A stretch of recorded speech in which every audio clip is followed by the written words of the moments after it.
আসসালামু আলাইকুম ওয়া রাহমাতুল্লাহি ওয়া বারাকাতুহু। সম্মানিত দর্শক শ্রোতা ভাই ও বন্ধুরা, ইতিপূর্বে আমরা মানুষের মৃত্যু সম্পর্কে আলোচনা করেছি। সৎ লোকের মৃত্যু কেমন হবে, অসৎ লোকের মৃত্যু কেমন হবে, সে সম্পর্কে আমরা আলোচনা করেছি।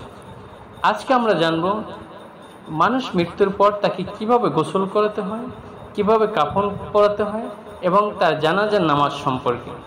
সম্মানিত বন্ধুরা, মৃত ব্যক্তির গোসল দেওয়া জীবিত ব্যক্তির উপর ফরজে কিফায়া, এবং পুরুষের গোসল পুরুষে আর মেয়েদের গোসল মেয়েরা দিবে। এবং গোসল দেওয়ার ক্ষেত্রে মৃত্যু ব্যক্তির কাছের আত্মীয় স্বজনরাই সর্বোত্তম। যদি তাদের মধ্যে গোসল দেওয়ার মতো কেউ না থাকে, তবে যে কোনো একজন দিনদার ব্যক্তি মৃত্যু ব্যক্তির গোসল দেবে। গোসল দেওয়ার পদ্ধতি, কিভাবে তাকে গোসল দেবে? প্রথমত, মৃত্যু ব্যক্তিকে একটি কাঠের খাটি বা অন্য কোনো উঁচু বস্তুর উপর রাখবে। এরপর তার চতুর্দিকে কাপড় বা অন্য কিছু দ্বারা ঘিরে ফেলবে, যাতে করে ভিতরে কি হচ্ছে তা অন্য কেউ বুঝতে না পারে।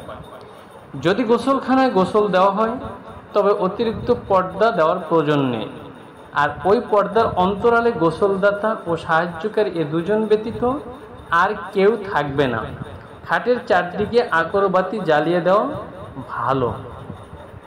ব্যক্তির সকল কাপড় চোপড় তার শরীর থেকে খুলে ফেলতে হবে, অর্থাৎ মৃত্যু ব্যক্তির শরীরে কোনো পূর্বের কাপড় চোপড় রাখা যাবে না। নাভি হতে হাঁটুর নিচ পর্যন্ত অন্য একটি আলাদা কাপড় দিয়ে ঢেকে রাখতে হবে। এরপর মৃত্যু ব্যক্তির গোসলের জন্য গোসলদাতা হাতে কাপড় পেঁচিয়ে ঢিলা ও পানি দিয়ে মৃত্যু ইস্তেঞ্জা করিয়ে দিবে। এ সময় ভুলক্রমে মৃত্যু ব্যক্তির সতরের দিকে তাকানো যাবে না, অর্থাৎ লজ্জাস্থানের দিকে তাকানো যাবে না। বস্ত্রহীন হাতে লজ্জাস্থান স্পর্শ করা যাবে না, অর্থাৎ হাতে কোনো কাপড় চোপড় না পেঁচিয়ে তাহলে লজ্জাস্থান স্পর্শ করা যাবে না মৃত্যু ব্যক্তি। এরপর মৃত্যু ব্যক্তিকে উজু করিয়ে দিবে, তবে নাকে ও মুখে পানি প্রবেশ করানোর দরকার নেই। ভিজা কাপড় দ্বারা মুখের ভিতর ও নাক মুছে পরিষ্কার করে দিবে। পরে বাম হাতের কনুই পর্যন্ত ধৌত করতে হবে। অতঃপর ডান হাত ও বাম হাতের কনুই পর্যন্ত ধৌত করার পরে মাথা মাসাও করাতে হবে। এরপর আগে ডান পা এবং পরে বাম পা ধৌত করতে হবে। এরপর বড়ই পাতা দিয়ে গরম করা পানি দিয়ে গোসল করাতে হবে। বড়ই পাতা না থাকলে অন্য কোনো ঔষধ বা শুধু গরম পানি দিয়ে গোসল করাবে। গোসলের পূর্বে নাকে ও কানে কিছু তুলো দিয়ে আটকে দিতে হবে, যাতে মৃত্যু ব্যক্তির কানে পানি পৌঁছতে না পারে। হ্যাঁ, তবে যদি ঋতুবতী বা নিফাস অবস্থায় কেউ মারা যায়, কোনো মহিলা মারা যায়,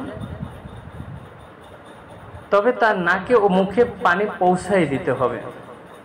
এটি তার আত্মীয় স্বজন তারা নিশ্চিত করবে যে সে কী অবস্থায় ছিল। এরপর মাথার চুল ও দাড়ি সাবান দ্বারা ভালোভাবে ধৌত করাতে হবে। এরপর মৃত্যু ব্যক্তির বাম কাঁধে শুয়ে দিয়ে ডান পার্শ্বে 3 বার বা 5 বার পানি ঢেলে ভালোভাবে ধৌত করতে হবে। এরপর ডান কাঁধে শুয়ে দিয়ে পূর্বের ন্যায় বাম পার্শ্বে পানি ঢেলে ভালোভাবে ধৌত করতে হবে। এরপর মৃত্যু ব্যক্তিকে নিজের সাথে বা অন্য কোনো কিছুর সাথে সামান্য হেলান দিয়ে বসিয়ে আস্তে আস্তে পেটে চাপ দিবে, যাতে করে মৃত্যু ব্যক্তির পেটে কিছু থাকলে বের হয়ে যায়। যদি কিছু বের হয় তবে তা ধুয়ে ফেলবে। এরপর আর দ্বিতীয়বার তাকে উজু করানোর কোনো প্রয়োজন হবে না। এভাবে মৃত্যু ব্যক্তির গোসল করানোর কাজ শেষ করবে। গোসলের পর শুকনো কাপড়ের মাধ্যমে সমস্ত শরীর ভালোভাবে মুছে ফেলতে হবে। এরপর মৃত্যু ব্যক্তির মাথা, কপাল, দাড়ি, নাক, উভয় হাতের তালু, উভয় হাঁটু ও পায়ের তালুতে আতর বা কর্পূর লাগিয়ে দিতে হবে। একটি বিষয় জানা দরকার, যখন কোনো মৃত্যু ব্যক্তি আঘাতজনিত কারণে, হত্যাজনিত কারণে, দুর্ঘটনাজনিত কারণে কারো মৃত্যু হয়, যদি শুধু তার কোনো অঙ্গ যথা হাত, পা, মাথা ইত্যাদি পাওয়া যায়, তবে গোসল ছাড়াই তা দাফন করে দিতে হবে।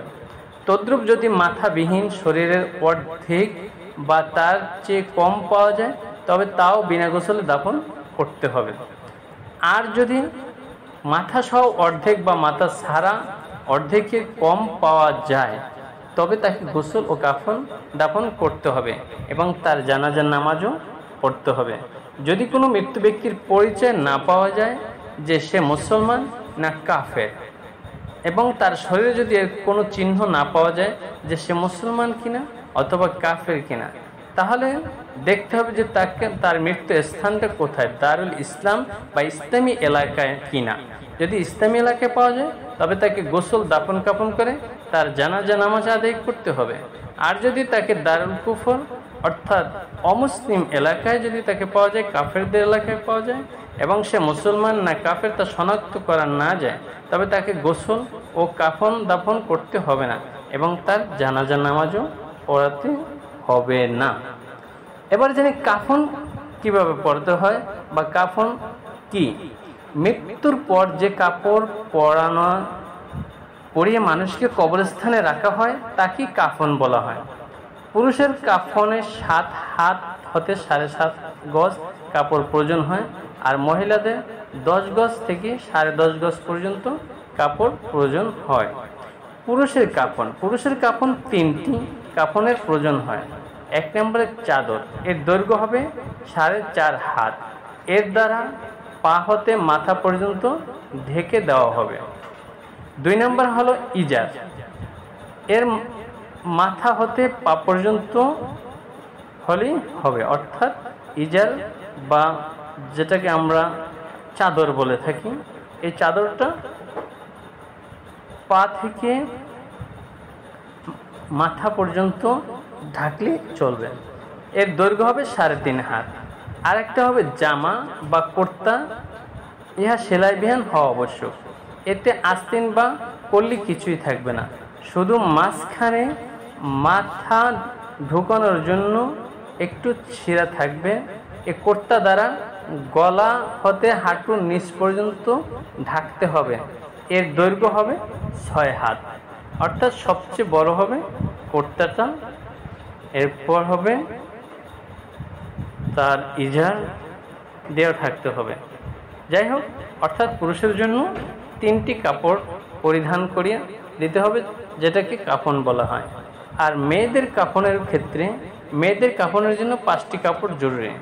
1 নম্বর হলো চাদর, এর দৈর্ঘ্য হবে 4.5 হাত। 2 নম্বর এর দৈর্ঘ্য হবে 3.5 হাত। 3 নম্বরে কুর্তা, এর দৈর্ঘ্য হবে 6 হাত।